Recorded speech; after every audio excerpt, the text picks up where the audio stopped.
Ang Nidalong J, Armor ng Dragon, Genhi Jade Sword Method, / Ego EE.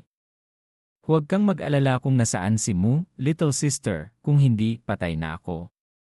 Minje, ang pagtakbo ng ganito ay hindi paraan, lalo lang tayong nakakaakit ng mas maraming demonic creatures. Mas maraming demonic creatures ang sumusunod sa atin ngayon kumpara kanina, tama yan. Loye, ang bilis na to ay masyadong mabilis, kapag ginamit ang True Key, Zenki, hindi makakailag sa mga yan, at saka hindi sila kakaunti. Mas marami pa, kahit magtrabaho tayong mabuti para tumakbo, hindi pa rin natin sila kayang patayin lahat. Panginoon, mag-ingat! Sa ilalim ng lupa, tumaas ang buyi bloods, huwag hayaang mamatay. Magulo na. Jai, Minje, anong nangyari? Sister nag-alala sa. Yew. Masyadong huli na, ang mga demonic creature sa likod ay humahabol na. Ang mga demonic creature na malapit sa akin ay nakakaakit na rin ng mga demonic creature sa ilalim ng lupa na nagtatago, napapalibutan na tayo. Ang sugat ay hindi gaano kalalim, hindi na natin kayang tumigil dito, kailangan nating mabilis na magtago. At saka ang sugat ng Panginoon ay may demonic key, yay, na pumapasok, kung hindi pipigilan ang demonic key, yay, lalaki ang sugat. Huwag kang magkakamali. Apay ang mga demonic creatures na to ay nakatutok sa Panginoon, napagtanto nila na ang Panginoon ang pinakamalaking banta, gustong puksain ang Panginoon muna. Yee! Huwag hayaang mamatay, kailangan nating ilagay ang buhay natin dito. Hindi sila naglalakas loob na lumapit sa innocent sacred body, Legu Daganili, ay kailangan ko ba silang tulungan dito? Huwag mangyalam. 11,972, innocent sacred body, Legu Daganili, ay isa sa mga pinakabihirang konstitusyon sa mundo. Lumalabas lamang ito sa mga taong may pureness para sa battle power o cultivation. Ang innocent sacred body, Legu Daganili, ay mas mababa lamang sa ibang sacred body. Ang pinakamahalagang bagay dito ay ipinapakita ang purity ng isip. Ang katangian ng hindi kayang pasukin ang dumi ay hindi lamang kayang tulungan ang ibang taong magpataas ng pure genuine ki, yun pero kaya rin itong alisin ang masamang bagay sa loob ng katawan, linisin ang katawan, upang mapataas ang lakas at bilis ng cultivation. Hindi ako nagsisinungaling, ang isang ordinaryong martial artist, kung mayroon siyang soulmate na innocent sacred body, Legu Daganili, para sumuporta sa kanya, kahit ang isang ordinaryong katawan ay kaya na mag-cultivate para maging martial saint, huwag nang pag-usapan ang mga ibang gifted. Kaya ang innocent sacred body, Legu Daganili, basta't lumabas sa mundo ay palaging ginagamit ng mga major heathen talents para maagaw at pakain sa kanila. Katangiang masasamang bagay na pumapasok ay kabaligtaran, kasama ang epekto ng purification. Ang innocent sacred body, Legu Daganili, ay may matinding pagpigil sa masasamang nilalang. Ngunit ikaw ay mas mababa lamang sa cultivation, demonic creatures ang matatakot, saka ang paggamit ng lakas na ito ay gumagamit ng maraming genuine ki, yun Natatakot ako na hindi niya kaya ang ganito kahaba. Nay. Minje, genuine ki, yun ko, mabilis na nawawala. Kaya ko lang to pigilan ng 15 minuto, akyat ang demonic creature. Kuya, gamitin ang pagkakataon para gamutin ang sarili mo. Hangal na yan, paano kita magagamot? Ang genuine ki, yun na ginagamit ay magbabawa sa akin ng marami. Sa ganitong paraan, mas bumabagal tayo. Kahit magpatuloy tayong tumakbo, aktibong nakakaakit ng mas maraming demonic creatures hanggang mamatay tayo. Saka sa demonic territory, Lenlay, tiyak na mas maraming demonic creatures na mas malakas. Kung magulo tayo, natatakot ako na tiyak na mamamatay tayo. Para sa kaguluhan sa laban kanina, ang mga demonic creature sa paligid ay maaaring nagtipon na lahat dito, mas malaking gulo, hindi na mahihila ang maraming demonic creatures. Kung gayon, mayroon lamang isang paraan, bago ako mapasukan ng mga demonic creatures hanggang mamatay, papatayin ko sila. Ang limitasyon ng oras ko ay kontrolin ang 20 dragon martial puppet sa isang panahon. Hiramin ang aura ng Sulan mo, Little Sister Sulan, magkakaroon ako ng pagkakataong maglagay ng Great Slaughter Formation. Ang formation ay kailangan nakapaligid sa lahat ng demonic creatures. Kapag may nakatakas na isa, ito ay para na ring walang kwenta. North Darkness, bigyan mo ako ng posisyon ng lahat ng demonic creatures na malapit, walang matitira. Lahat ng mga demonic creatures na mayroong 4 na direksyon at 8 palapag. Ang ilan sa mga pinakamalapit ay nasa silangan, 300 metro, tumatakbo papunta sa amin, mukhang gusto nilang maghati para kainin. Walang karne, pero mayroon akong ibibigay na formation para ipakain sa kanila. Ian. Irespeto si i-withdraw si Ian, gamitin ang genuine key, yun ko para gawin ang center ng slaughter formation, mga linya ng formation ang humantong. Sa lokasyon. Minje, naglalagay ng formation, mayroon ba akong magagawa para makatulong? Hindi na kailangan, patuloy mo silang takutin, ang formation ay kailangan ng oras, kailangan nating tumayo ng 30 minuto. Ipay ang Great Formation, ang paglalagay nito ay masyadong gumagastos. Kumain na ako ng 30 piraso ng medicine pill, pero pakiramdam ko hindi pa rin sapat ang genuine key, yun ay. Ang normal na formation ay kailangan ng mataas na klaseng spirit stone, LNGA, genuine foundation. Kailangan ng Panginoon ang training upang maging batayan at gamitin ang martial coin upang maglagay ng formation. Siyempre, sobra-sobra ang ginagamit. Sa ngayon, walang oras para maghanap ng materyales. Sa loob ng 30 minuto kailangan makumpleto ang formation. 15 minuto na ang nakalipas. Little Sister, huwag mo silang takutin, ilagay ang lahat ng mga innocent key, Daigugi, sa katawan ko. Ikay. Maliit na inyang slaughter formation, patayin. Innocent like inyang great formation. 173, lipay. Sobrang grabe ang demonic key, Lei, na pumapasok. Minje, gagamutin kita dito. Sa wakas, pinatay rin sila. Ang black key, Hairi, na yan ay demonic key, Lei, galing sa mga demonic creatures na pinatay ni Minj. Hindi ang demonic key, Lei, ay hinihigop ng blood demonic strength ng Panginoon, Sule Yane. Sobrang sobra-sobra na. Ang genuine key, yun ko ay malapit ng maubos, pero kaya ko pang tumayo dito. Sige, kaya mo yan. Ang target hindi ako, kung hindi. Sa oras na yon, patay na ako. Patay na nga ako Ang mas mababang level demonic key, gusto ring pumunta kumpara sa demonic god power ni Jason ni Isden yan. 9 Revolutions Foundation Building Divine Pill, malayo na malayo pa kayo, para kayong langgam. Minje, hinihigop ang pagiging demonic key, Saka ang genuine key, yun niya ay tumataas ng sobrang bilis. Anong genuine key, yun bayan na kaya niyang baguhin ang demonic key, para maging kanya. Sa pagkakataong ito, lalakas ng sobra si Youthmin.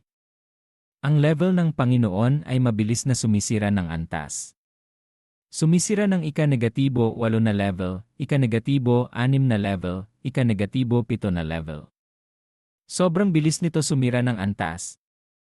Ang demonic key, ng libo-libong nilalang ay walang kwenta, pero pinalaki nito ako ng sobra, sobrang hindi inaasahang direktang sumira sa ika-negatibo 3 level martial warrior. Minje, ayos ka lang ba? Ayos lang ako, noong una kumain ako ng demonic god power sa Jason ni Isden yan, 9 Revolutions Foundation Building Divine Pill, ng 49 na araw, kumpara doon maliit na bagay lang ito. Sasabihin ba ng Panginoon kay Sulan ang lahat ng nangyari? Hindi na si Sulan isang outsider, hindi ko na kailangang itago ang ano paman sa kanya. Okay, pagkatapos nito, sasabihin ni Youthmin ang lahat ng nangyari sa Sulan, blah blah blah. Basta't nakita mo siya ay si North, bakit nakikita ko pa? Ikay. Sobra ang lakas ng North Darkness. Ikay. Tiyak na ang North ang una. Ikay. Ang North Darkness sobrang pro. Ikay. Ang North Darkness sobrang life. Noon ko pa alam na mayroong kakaibang ugali si Minje, hindi ko lang inaasahan na magiging extraordinary siya. Demonic God, napag-alaman na siya ay isang natural na treasure, na mayroon siyang future na hindi kayang sukatin. Ipay ang North Darkness ang una. Ang kanyang sinasabi sa akin ang lahat ng ito, sobrang saya ko. Yaang ilang bagay maghihintay na lang na mabago mo ang Sleeping Dragon board na manguna bago sabihin. Mukhang kailangan ko nang sabihin ngayon, para sabihin ang totoo, ang pangalan ko ay Yubia Nikyo, ang pangalan sa labas ay si Sulan, ang Sulan ay isa lamang alias sa akin. Tama, gustong-gusto ko ang dalawang pangalan na ito.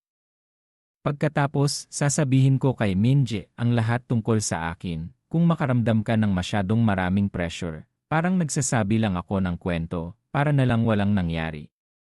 174, diyan. Ang translation hindi maganda, pero umaasa pa rin na kaya mong basahin ito.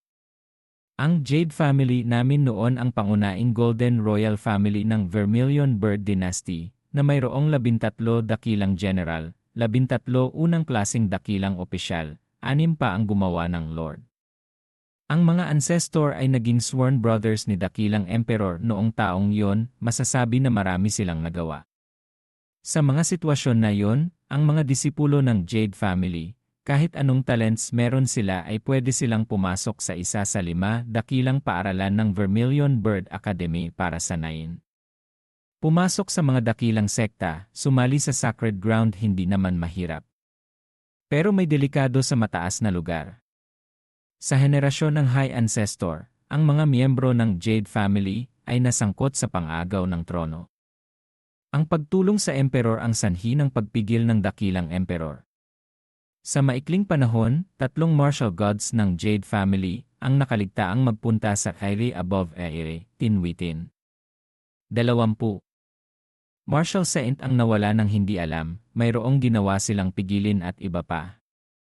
Sa henerasyon ng ancestor ko, naging mababa kami sa 5 dakilang pamilya, at anumang oras ay pwedeng mahulog sa Silver family. Simula noon, umaasa kami na babalik ang glory noon. Ginagamit nila ang lahat ng paraan.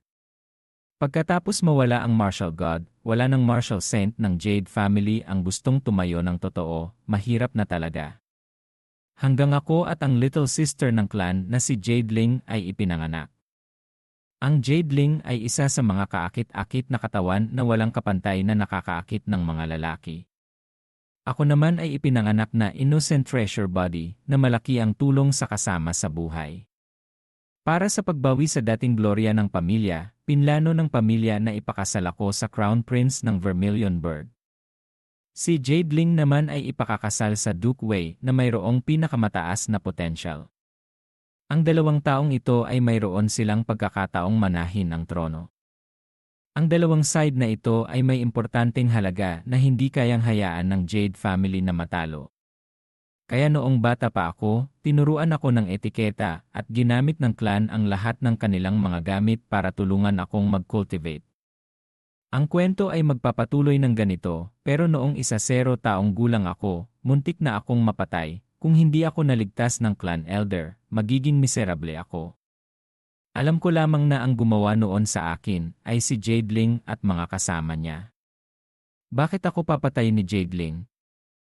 Ang aking innocent treasure body ay may benepisyo sa cultivation ng kasama sa buhay. Tama, ang natural charm body ni Jadeling ay kayang makaakit ng mga lalaki, pero kukunin rin nito ang essence key nila at gagamitin.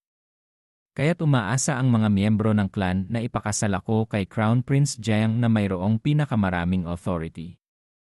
Nakita ni Jadeling ang bagay na ito at gusto niya akong patayin at palitan ako. Hindi ba yun tatanungin ng mga kapamilya mo? Ang dalawang ama ni Jadeling ay may mga elder na may malaking authority sa Jade family. Ang ama ko ay isang maliit na martial artist, ang layo ng levels ay masyadong malaki.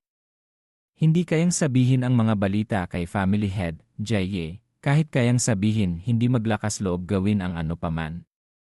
Pagkatapos nakaranas ako ng maraming delikado.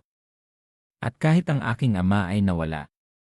Pagkatapos ang aking ina ay nag-alala na lahat, hindi nagtagal nagpakamatay rin siya, iniiwan akong nag-iisa sa mundong to.